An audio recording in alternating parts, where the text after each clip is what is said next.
നമസ്കാരം. ഫിസിക്സ് റാങ്കറിലേക്ക് എല്ലാ കുട്ടികൾക്കും സ്വാഗതം. കുട്ടികളെ നിങ്ങൾ ക്ലാസ്സുകൾ കാണുകയും ഷെയർ ചെയ്യുകയും സബ്സ്ക്രൈബ് ചെയ്യുകയൊക്കെ ചെയ്യണം കേട്ടോ. ഇഷ്ടപ്പെട്ട ലൈക്ക് ചെയ്യാനും മറക്കരുത്. നോക്കൂ, നമ്മൾ ന്യൂക്ലിയൈ എന്നുള്ള ചാപ്റ്ററാണല്ലോ എടുത്തുകൊണ്ടിരിക്കുന്നത്.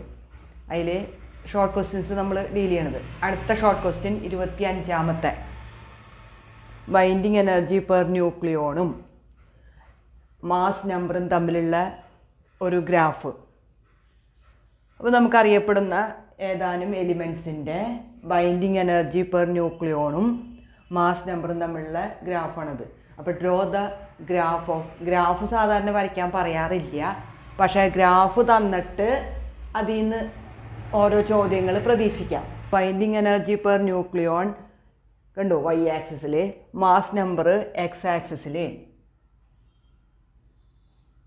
എടുത്തിട്ടൊരു ഗ്രാഫ് വരച്ചിരിക്കുന്നതാണ് ഈ കാണിച്ചിരിക്കുന്നത്. നോക്കൂ, മാസ് നമ്പർ 50, 100, 150, 200, 250, 300 എന്നുള്ള ഓർഡറിൽ ബൈൻഡിങ് എനർജി 2, 4, 6, 8, 10 വരെ മാർക്ക് ചെയ്തിട്ടുണ്ട്. 10ൻ്റെ ആവശ്യമില്ല, എന്നാലും 10 വരെ മാർക്ക് ചെയ്തിട്ടുണ്ട്. ഇനി നോക്കൂ, കണ്ടു, ഇവിടെ നിന്ന് ഹൈഡ്രജൻ 2, അതായത് ഹൈഡ്രജൻ്റെ ഐസോട്ടോപ്പ് ഡ്യൂട്രിയം, പിന്നെ ട്രീഷ്യം, ലിഥിയം, ഹീലിയം, കാർബൺ, ഓക്സിജൻ്റെ ഐസോട്ടോപ്പ് 16 ഉള്ളതുകൊണ്ട് 18 ഉള്ളതുകൊണ്ട്, സൾഫർ, അയേൺ, മോളിബ്ഡനം, അങ്ങനെ ലാസ്റ്റ് വന്നപ്പോൾ യുറാനിയം 238. ഇത്രയാണ് നമുക്ക് 238 മാസ് നമ്പറുള്ള യുറാനിയം വരെയാണ് വരച്ചിരിക്കുന്നത്. അപ്പോൾ ഇതാണ് ബൈൻഡിങ് എനർജി പെർ ന്യൂക്ലിയോണും മാസ് നമ്പറും തമ്മിലുള്ള ഗ്രാഫ്. അടുത്ത ക്വസ്റ്റ്യൻ 26ാമത്തെ ഇതിനെ ആസ്പദമാക്കിയിട്ടുള്ളതാണ്. ഈ ഗ്രാഫ് സാധാരണ രീതിയിൽ വരയ്ക്കാൻ ചോദിക്കാറില്ല, ഇതുവരെ ചോദിച്ചിട്ടില്ല. ഇനി ഇതിനെ ആസ്പദമാക്കിയിട്ടുള്ള ക്വസ്റ്റ്യൻസ്. അടുത്ത 26ാമത്തെ question, what are the observations you will get from the binding energy per nucleon and mass number graph. ഈ binding energy per nucleon mass number ഗ്രാഫിൽ നിന്ന് നമുക്ക് എന്തെല്ലാം ഒബ്സർവേഷൻസ് കിട്ടും? അതാണ് 26ാമത്തെ ചോദ്യം. അപ്പോൾ നമുക്ക് പ്രധാനമായിട്ട്, അപ്പോൾ ഒന്നാമത്തെ observation, the binding energy for nuclei with mass number 30 to 170, that is 30 less than A, mass number less than 170. The binding energy per nucleon is almost constant about 8 MeV per nucleon. അപ്പോൾ mass number 30 മുതൽ 170 വരെയുള്ള ന്യൂക്ലിയസുകൾക്ക് അല്ലെങ്കിൽ എലിമെൻസിന് binding energy per nucleon കണ്ടു ഏകദേശം സ്ഥിരമാണ്. ഇതുവരെയുള്ളതിന് ഏകദേശം കോൺസ്റ്റൻ്റ് ആണ്. എത്ര വരും? 8 MeV പെർ ന്യൂക്ലിയോൺ. ഒരു ന്യൂക്ലിയോണിന് 8 MeV ഏകദേശം, ഓൾമോസ്റ്റ്.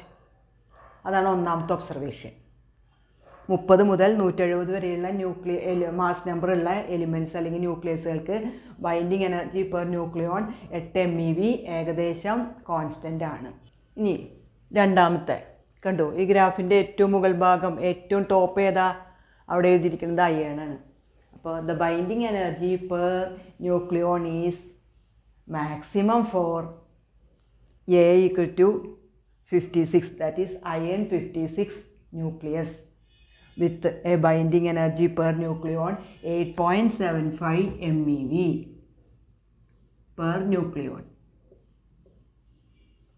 അപ്പോൾ ഏറ്റവും കൂടുതൽ, രണ്ടാമത്തെ പോയിന്റ് ഒബ്സർവേഷൻ, ഏറ്റവും കൂടുതൽ ബൈൻഡിങ് എനർജി പെർ ന്യൂക്ലിയോൺ ഉള്ളത് ആർക്കാ? അയൺ 56 ന്യൂക്ലിയസിനാണ്. എത്രയാണ്? 8.75 MeV പെർ ന്യൂക്ലിയോൺ ആണ്. ന്യൂക്ലിയോൺ എന്ന് പറഞ്ഞാൽ പ്രോട്ടോണും ന്യൂട്രോണും, ഇപ്പോൾ ന്യൂക്ലിയോൺസ് എന്ന് പറയണത്. അപ്പോൾ ഒരു ന്യൂക്ലിയോണിന്, അതായത് ഒരു പ്രോട്ടോണിന് അല്ലെങ്കിൽ ഒരു ന്യൂട്രോണിന് ഏറ്റവും കൂടുതൽ ബൈൻഡിങ് എനർജി പെർ ന്യൂക്ലിയോൺ ഉള്ളത് ആർക്കാ? അയണിൻ്റെ ന്യൂക്ലിയസിനാണ്. അയൺ 56 എത്രയാണ്? 8.75 MeV ആണ് ഓരോ ന്യൂക്ലിയോണിൻ്റെയും ബൈൻഡിങ് എനർജി. എവിടെ? അയൺ 56ൽ. അതാണ് രണ്ടാമത്തെ പോയിന്റ്. ഇനി നോക്കൂ, binding energy per nucleon is small for elements with atomic number less than 30 and for elements with mass number greater than 170. 30 താഴെ മാസ് നമ്പറുള്ള എലിമെൻസിനും 170 മീതെ മാസ് നമ്പറുള്ള എലിമെൻസിനും അല്ലെങ്കിൽ ന്യൂക്ലിയസുകൾക്കും ബൈൻഡിങ് എനർജി പെർ ന്യൂക്ലിയോൺ കുറവാണ്. Binding energy per nucleon is lower for both light nuclei whose mass number is less than 30 and for heavy nuclei with mass number greater than 170. അപ്പോൾ binding energy per nucleon കുറവാണ് light, അതായത് ഭാരം കുറഞ്ഞ ന്യൂക്ലിയസുകൾക്ക്. 30 താഴെ mass നമ്പറുള്ള ഭാരം കുറഞ്ഞ ന്യൂക്ലിയസുകൾക്കും 170 കൂടുതൽ മാസ് നമ്പറുള്ള ഭാരം കൂടിയ ന്യൂക്ലിയസുകൾക്കും ബൈൻഡിങ് എനർജി പെർ ന്യൂക്ലിയോൺ കുറവാണ്. അപ്പോൾ അതാണ് അങ്ങനെ 3 ഒബ്സർവേഷൻസ് ആണ് ഈ binding energy per nucleon versus mass ഗ്രാഫിൽ നിന്ന് നമുക്ക് കിട്ടണത്. ക്ലിയർ ആയി വിചാരിക്കുന്നു. അപ്പോൾ ഏതൊക്കെയാണ് 3 പോയിൻറ്റ്സ്? ഒന്നാമത്തെ point, the binding energy per nucleon is almost constant for nuclei with mass number 30 to 170. 30 മുതൽ 170 വരെയുള്ള ന്യൂക്ലിയസുകൾക്ക് അല്ലെങ്കിൽ എലിമെൻസിന് binding energy per nucleon binding energy per nucleon almost constant ആണ്. 8 MeV പെർ ന്യൂക്ലിയോൺ ആണ്. പിന്നെ ഏറ്റവും കൂടുതൽ ബൈൻഡിങ് എനർജി പെർ ന്യൂക്ലിയോൺ ഉള്ളത് അയൺ 56 ന്യൂക്ലിയസിനാണ്. അതെത്രയാ? 8.75 MeV പെർ ന്യൂക്ലിയോൺ ആണ്. ഇനി മൂന്നാമത്തെ, മാസ് നമ്പർ 30 കുറവുള്ള ലൈറ്റർ ന്യൂക്ലിയസിനും മാസ് നമ്പർ 170 കൂടുതലുള്ള ഹെവിയർ ന്യൂക്ലിയസിനും ബൈൻഡിങ് എനർജി പെർ ന്യൂക്ലിയോൺ കുറവാണ്, ലോവറാണ്. അപ്പോൾ ഇത്രയാണ് 3 ഒബ്സർവേഷൻസ് ഇതിൽ നിന്ന് കിട്ടുന്നത്. ഇനി അടുത്തത് 27ാമത്തെ question. What are the conclusions obtain from binding energy per nucleon versus mass graph? അപ്പോൾ ബൈൻഡിങ് എനർജി പെർ ന്യൂക്ലിയോണും മാസും തമ്മിലുള്ള ഗ്രാഫിൽ നിന്ന് നിങ്ങൾക്ക് കിട്ടുന്ന കൺക്ലൂഷൻസ് എന്തൊക്കെയാണ്? ഇപ്പോൾ നമ്മൾ ഒബ്സർവ് ചെയ്തതാണ്, ഒബ്സർവേഷൻസ് ആണ്. ഇനി എന്തെല്ലാം കൺക്ലൂഷൻസ് ആണ് കിട്ടുക? അത് 3-4 കൺക്ലൂഷൻസ് ഉണ്ട്. നോക്കൂ. ഒന്നാമത്തെ conclusion, the nuclear force is attractive and sufficiently strong to produce a binding energy of a few MeV per nucleon. Nuclear force attractive ആണ്. അതുമാത്രമല്ല കുറച്ച് MeV per nucleon binding energy produce ചെയ്യാനുള്ള അത്രയും സ്ട്രോങ്ങറുമാണ്. ന്യൂക്ലിയർ ഫോഴ്സ് അട്രാക്റ്റീവ് ആണ്. അതുകൂടാതെ കുറച്ച് MeV binding energy per nucleon ഉണ്ടാക്കാനുള്ള അത്രയും സ്ട്രോങ് ആണ്. അപ്പോൾ the nuclear force is attractive and sufficiently strong to produce a binding energy of a few MeV per nucleon. The constancy of binding energy in the range 30 to 170. അപ്പോൾ നമ്മൾ പറഞ്ഞു കഴിഞ്ഞു 30 മുതൽ 170 വരെയുള്ള മാസ് നമ്പറിൽ binding energy per nucleon constant ആണെന്ന്, ഏകദേശം 8 MeV. ആ കോൺസ്റ്റൻസി നമുക്ക് എന്താ മനസ്സിലാവുക? Nuclear force is short ranged. Nuclear force short range, വളരെ കുറച്ച് റേഞ്ചിലേ ഉള്ളൂ ന്യൂക്ലിയർ ഫോഴ്സ് അനുഭവപ്പെടുന്നുള്ളൂ എന്നുള്ളത്. അപ്പോൾ രണ്ടാമത്തെ കൺക്ലൂഷൻ എന്താ പറയണത്? The constancy of binding energy in the range 30 to 170 indicates that the nuclear force is short ranged. അപ്പോൾ ബൈൻഡിങ് എനർജി പെർ ന്യൂക്ലിയോൺ 30 മുതൽ 170 വരെയുള്ള ന്യൂക്ലിയസുകൾക്ക് അല്ലെങ്കിൽ എലിമെൻസിന് കോൺസ്റ്റൻ്റ് ആണെന്ന് പറഞ്ഞു. ആ കോൺസ്റ്റൻസി പ്രകാരം എന്താണ്? ന്യൂക്ലിയർ ഫോഴ്സ് ഷോർട്ട് റേഞ്ചിലാണ്, അതായത് വളരെ കുറച്ച് സ്ഥലത്ത് മാത്രമേ അനുഭവപ്പെടുന്നുള്ളൂ എന്ന് മനസ്സിലാക്കാം. അങ്ങനെ പറഞ്ഞെന്താ? A nucleon influences other nucleons which are very close to it. A nucleon influences only nucleons very close to it and this property is called saturation property. ഒരു ന്യൂക്ലിയോൺ അതിൻ്റെ വളരെ അടുത്ത് കിടക്കുന്ന ന്യൂക്ലിയോണിനെ മാത്രമേ ഇൻഫ്ലുവൻസ് ചെയ്യുള്ളൂ. അതായത് ഈ പ്രോപ്പർട്ടിക്ക് സാച്ചുറേഷൻ പ്രോപ്പർട്ടി എന്ന് പറയും. അപ്പോൾ ഒരു ന്യൂക്ലിയോണിനെ ഇൻഫ്ലുവൻസ് ചെയ്യണമെങ്കിൽ അതിൻ്റെ തൊട്ടടുത്ത് കിടക്കുന്ന ന്യൂക്ലിയോൺസിന് മാത്രമേ ഒരു ന്യൂക്ലിയോണിൽ ഇൻഫ്ലുവൻസ് ചെയ്യാൻ പറ്റുള്ളൂ. ആ പ്രോപ്പർട്ടീനെ സാച്ചുറേഷൻ പ്രോപ്പർട്ടി എന്ന് പറയും. അതാണ് രണ്ടാമത്തെ. ഇനി മൂന്നാമത്തെ പ്രോപ്പർട്ടി നോക്കൂ. മൂന്നാമത്തെ point, four heavy nucleus with mass number around 240 the binding energy per nucleon is less than 8 MeV. That means they are unstable. So they can be split into lighter nuclei to achieve higher binding energy per nucleon and stability. That process is called nuclear fission. ഏകദേശം 240 mass നമ്പറുള്ള heavy ന്യൂക്ലിയസുകൾക്ക് binding energy per nucleon 8 MeV താഴെയാണ്. അതിൻ്റെ അർത്ഥം എന്താ? അത് unstable ആണ്. അപ്പോൾ അതിനെ നമുക്ക് സ്പ്ലിറ്റ് ചെയ്യാം ലൈറ്റർ ന്യൂക്ലിയസ് ആയിട്ട്. എന്തിനു വേണ്ടിയിട്ടാണ്? Binding energy per nucleon high ആവാൻ, 8 MeV കൂടുതലാവാൻ. ആ പ്രോസസ്സിനെ ന്യൂക്ലിയർ ഫിഷൻ എന്ന് പറയും. Four heavy nuclei with mass number around 240, the binding energy per nucleon is less than 8 MeV. That means they are unstable. So they breaks into lighter nuclei to achieve high binding energy per nucleon, അല്ലെങ്കിൽ binding energy per nucleon greater than 8 MeV. Uranium പോലെയുള്ള, അതായത് 240 mass നമ്പറുള്ള heavy ന്യൂക്ലിയസുകൾക്ക് binding energy per nucleon 8 MeV താഴെയാണ്. അതുകൊണ്ട് അവർ അൺസ്റ്റേബിളാണ്. അപ്പോൾ അങ്ങനത്തെ ന്യൂക്ലിയസുകൾ ലൈറ്റർ ന്യൂക്ലിയസ് ആയിട്ട് സ്പ്ലിറ്റ് ചെയ്യും. അപ്പോൾ സ്പ്ലിറ്റ് ചെയ്യുമ്പോൾ എന്തുണ്ടാവും? ആ binding energy per nucleon 8 MeV കൂടും. അങ്ങനെ സ്ഥിരത വരിക്കും. This process is called nuclear fission. ഈ പ്രക്രിയയ്ക്ക് പറയുന്ന പേരാണെന്ത്? ന്യൂക്ലിയർ ഫിഷൻ എന്ന് പറയും. Or nuclei with mass number less than 10, that is lighter nuclei, the binding energy per nucleon is very small, so they are also unstable. And when they combine to form a heavy nucleus, the binding energy per nucleon increases. So they combine to form heavy nucleus to achieve high binding energy per nucleon. This property is called nuclear fusion. അപ്പോൾ 10ൽ താഴെ mass നമ്പറുള്ള lighter ന്യൂക്ലിയസിനും binding energy per nucleon കണ്ട് വളരെ കുറവാണ്. 2, 4 റേഞ്ചിൽ, 6 ആ റേഞ്ചിലാണ് 10ൽ താഴെ മാസ് നമ്പറുള്ള ലൈറ്റ് ന്യൂക്ലിയസിന്. 2, 4 ഓർഡറിലാണ് ബൈൻഡിങ് എനർജി പെർ ന്യൂക്ലിയോൺ. അപ്പോൾ അതുകൊണ്ട് എന്താ? അവരും അൺസ്റ്റേബിളാണ്, സ്ഥിരതയില്ല. അപ്പോൾ അതുകൊണ്ട് അങ്ങനത്തെ ന്യൂക്ലിയസുകൾ കമ്പൈൻ ചെയ്ത് ഹെവി ന്യൂക്ലിയസ് ഉണ്ടാകുമ്പോൾ ബൈൻഡിങ് എനർജി പെർ ന്യൂക്ലിയോൺ കൂടും. അങ്ങനെ സ്ഥിരത കൈവരിക്കും. ആ പ്രോസസ്സിന് പറയുന്ന പേരാണ് ന്യൂക്ലിയർ ഫ്യൂഷൻ. അപ്പോൾ for light nuclei with mass number less than 10, the binding energy per nucleon is very small. So they combine to form a heavy nucleus to achieve high binding energy per nucleon, hence acquire stability. That process is called nuclear fusion. അപ്പോൾ ഈ 4 conclusions ആണ് നമുക്ക് ഈ binding energy per nucleon versus mass ഗ്രാഫിൽ നിന്നും കിട്ടണത്.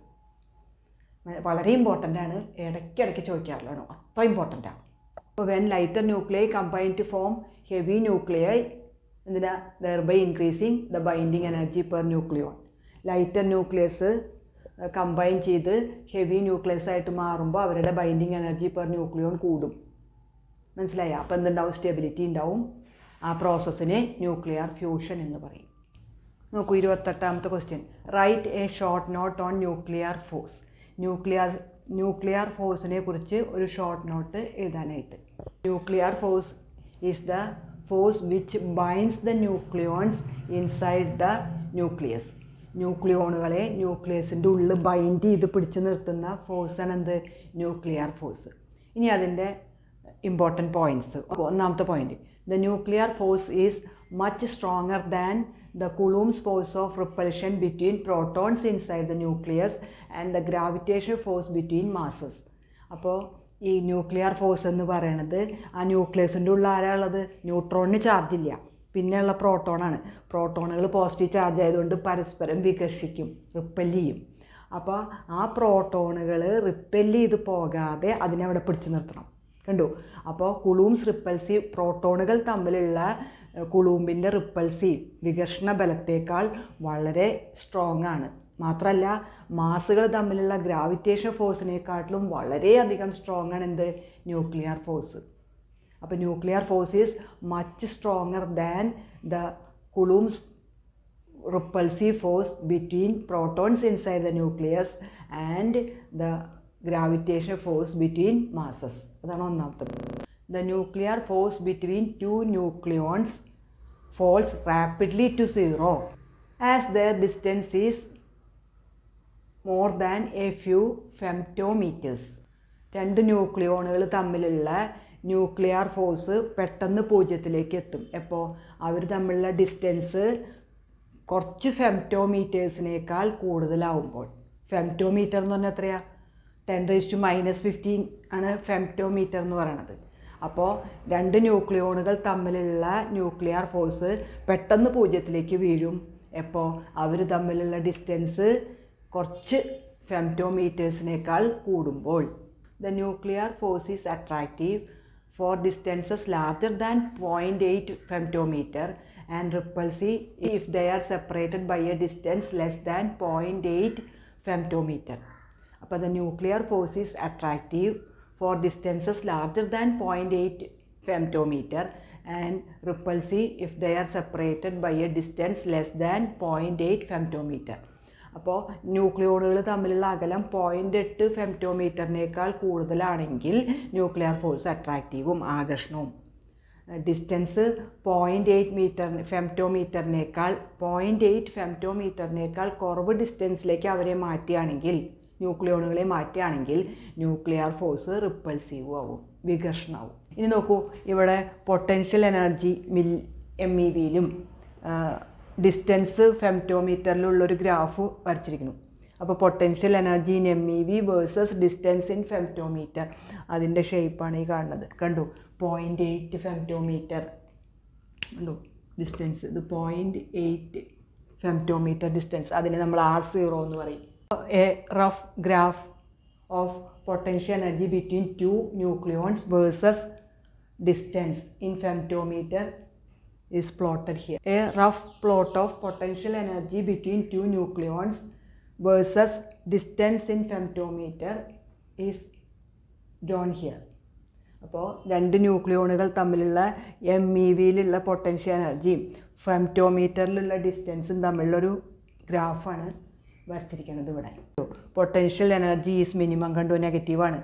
Potential energy is minimum at a distance R0, അതായത് 0.8 femtometre. Potential energy is a minimum at a distance R0 about 0.8 femtometre. 0.8 ഫെംറ്റോമീറ്ററിലാണ് പൊട്ടൻഷ്യൽ എനർജി ഏറ്റവും മിനിമം, കണ്ടു -100.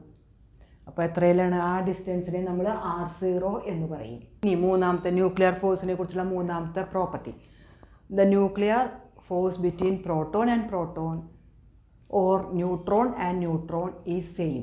അതിൻ്റെ അർത്ഥം എന്താ? The nuclear force does not depend on electric charge.